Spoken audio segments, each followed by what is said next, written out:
It was a mere 9 minutes. A mere 9 minutes, he pointed out, and I think Albert and I are going to be even briefer. Do you want to go first? Sure. Okay.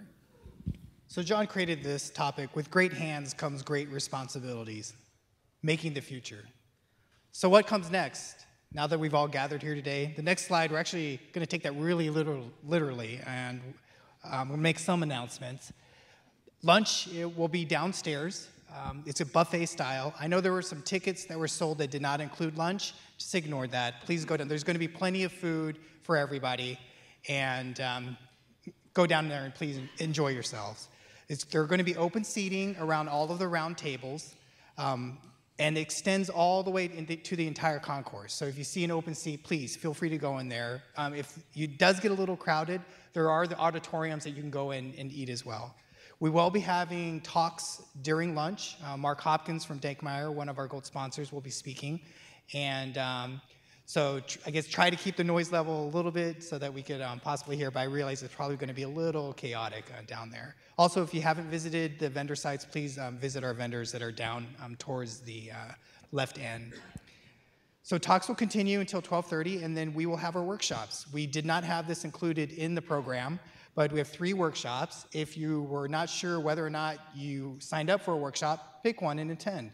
We have policy workshop, which will be in room G07, which is directly behind the fountain. And then around the corner from that, the practitioners will meet in room G01. And we have signs on the doors, but if you haven't signed up on a workshop or haven't even thought about a workshop, pick one now and please attend. In the open area, we're going to be having the family workshop. There's so many people in attendance today that we couldn't keep it in one of the workshop rooms that we usually have because it's just so wonderful to see this outpouring of support that it's going to be in the open general area. And then also be on the lookout. Hand presentations of all the hands we're going to be actually building today will actually be presented at 5 p.m., followed by, again, free buffet dinner. So if you can last this entire marathon of a day and make it to evening, it will be provided by barbecue. There will be vegetarian options, even though it is barbecue. But please feel free to stay. And again, if you didn't buy a ticket with a meal, ignore that and just come and please enjoy the meal and hang out with us. So what comes next? Believe it or not, John and I have been invited to Hospital Albert Schweitzer. This is a hospital that I've been going to for the last 10 years. I went for the first time as a resident with one of my surgical attendings, and I came back a different person. It was such a rewarding experience to be able to serve. And Haiti, folks, was such an impoverished country before the earthquakes. Just imagine really the devastation and everything that happened afterwards. It's the most and the poorest country in the entire Western Hemisphere. Within Haiti, there is something called the Hanger Clinic that Troy mentioned. We've been already in contact with the hospital leadership and with the prosthetist that is there in the Hanger Clinic. Hanger actually provides a prosthetist there year-long and pays them to provide needed service and supplies in this wonderful clinic. The Hospital Albert Schweitzer is located in Deschapelles. It's in the middle between Cap-Haïtien and Port-au-Prince, the 2 largest cities in Haiti. We have not announced a date yet, but if any of you are interested, or at least be on the lookout, there could be another call for help and aid for this. We would love for anyone who's interested to get involved and just kind of keep your hearts open and be on the lookout for this if you wish to participate. It will be the first e-NABLE Johns Hopkins really prosthetic surgical mission to Haiti. And we're really looking forward to it. And honestly, everything is set up for this to be very, very successful. So what are the next steps? Honestly, it's all of you here. I'm looking out to this audience, and you are the next steps. Get involved. Spread the knowledge. Go back home. Take everything you've learned today and go to your local communities and start making your own ripples. Everyone, thank you so much for coming today. It's been such an honor. I'm going to hand the mic over to John. But it's been so moving to see such overwhelming support today. It really is. It's quite emotional. And just thank you. None of this could be happening if it weren't for your support today. So thank you all for being here.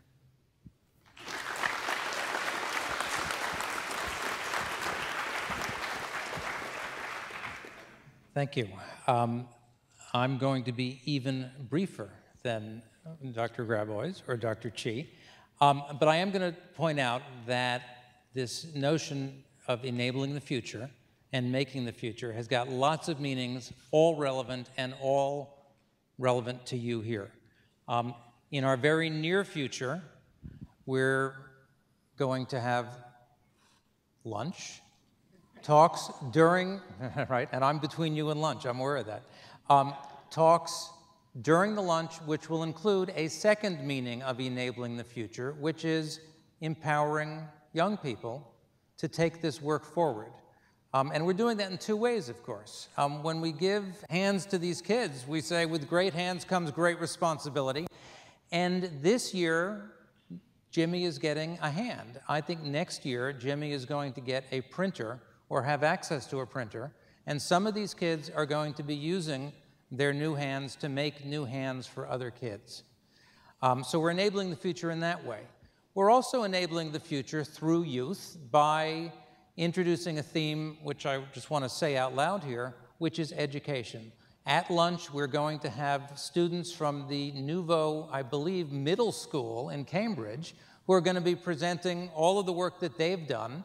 And during the unconference tonight, we're going to have a group that's going to talk about educational opportunities and issues, because all over the country there are classes, there are after-school programs, there are YMCAs, there are public libraries that are realizing that this is a great way of teaching kids not just about 21st century technology and 21st century industry, but also what 21st century technology and industry can be good for. And so in all of those ways, as well as spreading what we're doing more broadly in the country, and then in Haiti, and then on the planet we call Earth, we hope you will join us in enabling the future. And now to lunch. Thank you.